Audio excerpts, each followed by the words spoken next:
दोस्तों आपके साथ एक बहुत ही इम्पॉर्टेंट अपडेट इस वीडियो में डिस्कस कर रही हूँ। ये अपडेट आपके लिए काफ़ी ज़्यादा बेनिफिशियल है, काफ़ी फ़ायदेमंद है। ये अपडेट गलत टैक्स हमसे जमा हो जाता है या ज़्यादा जमा हो जाता है तो आपके लिए काफ़ी इम्पॉर्टेंट अपडेट आया है।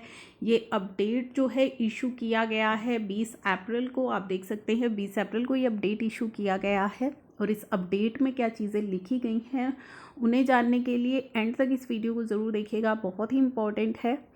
आगे बढ़ने से पहले चैनल को सब्सक्राइब करना मत भूलिएगा, बेल आइकन को प्रेस कर लीजिएगा ताकि कोई भी इंपॉर्टेंट अपडेट मैं अपलोड करूँ उसकी वीडियो आपको मिल जाए। दोस्तों आपको बता दूं अभी तक GSTR 3B डेट एक्सटेंशन की न्यूज़ नहीं आई है। हालांकि ऐसा होप लगाई जा रही है कि 24 या उसके बाद ये डेट एक्सटेंड हो जाए या कुछ रिलीफ मिल जाए, बट अभी तक डेट एक्सटेंशन से रिलेटेड कोई न्यूज़ नहीं आई है। जैसे ही कोई अपडेट आता है मैं आपको इन्फॉर्म करूँगी। चलिए अब हम इस अपडेट की बात कर रहे हैं। इस अपडेट में बताया गया है कि एक नोटिफिकेशन आई थी, नोटिफिकेशन नंबर 16।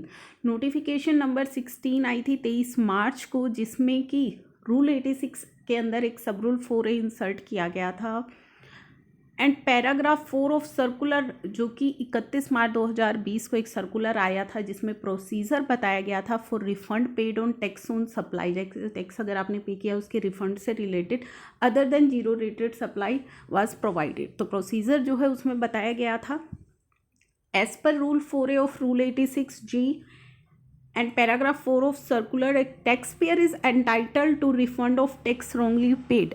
एक टैक्स पेयर को जो है वो एंटाइटल्ड है रिफंड के लिए अगर टैक्स रॉन्गली पे हो गया है या फिर pay in excess other than zero rated supply, या एक्सेस पे कर दिया गया है in the same mode by which tax liability has been was discharge. तो सेम मोड में उसको रिफंड मिलेगा। फॉर एग्जांपल यहाँ पे बताया गया है if tax was partially paid by debiting the credit ledger, अगर आपने क्रेडिट लेजर के थ्रू टैक्स की पेमेंट की है and partially by cash ledger, और आधा आपने मान लीजिए ITC यूज़ कर लिया और आधा आपने कैश में पेमेंट किया है, तो उसका रिफंड भी आपको कैसे मिलेगा? सेम प्रोपोर्शन में ही मिलेगा। जो आपने क्रेडिट लेजर से पे किया है वो क्रेडिट लेजर के अंदर आएगा, जो कैश लेजर से वो cash ledger. The cash part has to be sanctioned and credited to the bank account of tax payer by issuance of RFD 05 के थ्रू जो कैश पार्ट है वो सेंक्शन हो जाता है आपके अकाउंट में।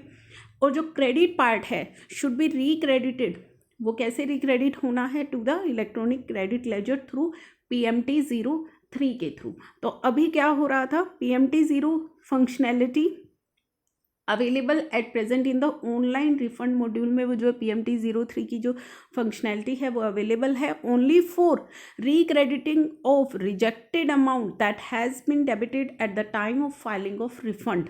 तो अगर आपने रिफंड फाइल किया है वो रिजेक्ट हो गया है तो वो तभी आपकी PMT 0 में रिक्रेडिट हो रही थी। In order to enable the operationalization of recrediting of ITC sanctioned as refund towards tax wrongly paid or paid in excess by debiting the credit ledger, a new enhanced PMT 03 functionality develop कर दी गई है, deploy कर दी गई है system में। तो अब एक न्यू जो है एनहेंस्ड PMT 03 की फंक्शनैलिटी आ गई है। अगर आपने जो है टैक्स ज़्यादा पे कर दिया है क्रेडिट लेजर को यूज़ करके या फिर रॉन्गली पे कर दिया है तो आपका जो रिफंड है वो उसमें रिक्रेडिट हो जाएगा। तो इन ऑर्डर टू रिलेबन the operationalization of recrediting of ITC जिसका रिफंड सैंक्शन हुआ है, किस वजह से कि रॉन्गली अगर आपने पे कर दिया है या फिर एक्सेस अगर आपने पे कर दिया है क्रेडिट लेजर को यूज़ करके, तो एक एनहेंस्ड PMT 03 फंक्शनैलिटी पोर्टल पर जो है डेवलप कर दी गई है। दिस फंक्शनैलिटी इज़ एप्लीकेबल, ये फंक्शनैलिटी केवल किन केसेस में एप्लीकेबल होगी? 4 टाइप्स ऑफ रिफंड के अंदर। कौन कौन से refund? Refund of excess payment of tax अगर आपसे हो गई है, refund of tax paid on intrastate supply which is subsequently held to be interstate supply, इस तरीके की अगर आपसे गलती हो गई है। Refund on account of assessment या provisional assessment appeal any other order की वजह से, क्योंकि पहले प्रोविजनल आपकी असेसमेंट होती है। Refund on account of any other ground और रीजंस, तो इन 4 रीजंस की वजह से अगर आपका रिफंड है तो वो क्रेडिट हो जाएगा। The procedure to use this functionality is explained in detail in the user manual में एक्सप्लेन किया गया है। जो इस एडवाइजरी के साथ अटैच किया गया है। It is requested to share this advisory and user manual with all the officer processing refund in his jurisdiction for necessary action। तो ये बहुत ही इम्पोर्टेंट जो एडवाइजरी है रिफंड से रिलेटेड वो इशू कर दी गई है 20 अप्रैल 2021 को। जो भी क्रेडिट लेजर के लिए जो फंक्शनैलिटी थी PMT 03 की वो इनेबल हो गई है। तो काफ़ी इम्पोर्टेंट है ये update. Thank you for watching.